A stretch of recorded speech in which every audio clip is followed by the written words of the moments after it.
Sini ei myö voida tehdä tiimityötä, kun ei me ikinä saada näitä kaikkia osallistumaan. Ihan tavallinen ongelma. Ja kyse on useasti ryhmäytymisestä, siitä, että tulottaako oppilaat toisiinsa. Jos siellä on epäluottamusta luokan välillä, ei tunneta toisia, ei ole opittu kommunikoimaan keskenään, ei tiedetä miten tullaan toimeen keskenään, niin ei silloin lähde ryhmätyöskään käyntiin. Tai ne on niitä perinteisiä ryhmätöitä. Tehdään posteri, jaetaan työ 4 osaan tasaisesti, jokainen tekee oman palasensa ja sitten ei ne loppujen lopuksi oikein toimi yhteen. Ja sitten vaan syytetään, että toi oli ton osuus.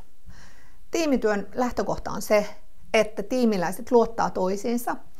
Ryhmäytä, ryhmäytä, ryhmäytä. Pidä ryhmäytyspäiviä, ryhmäytystehtäviä.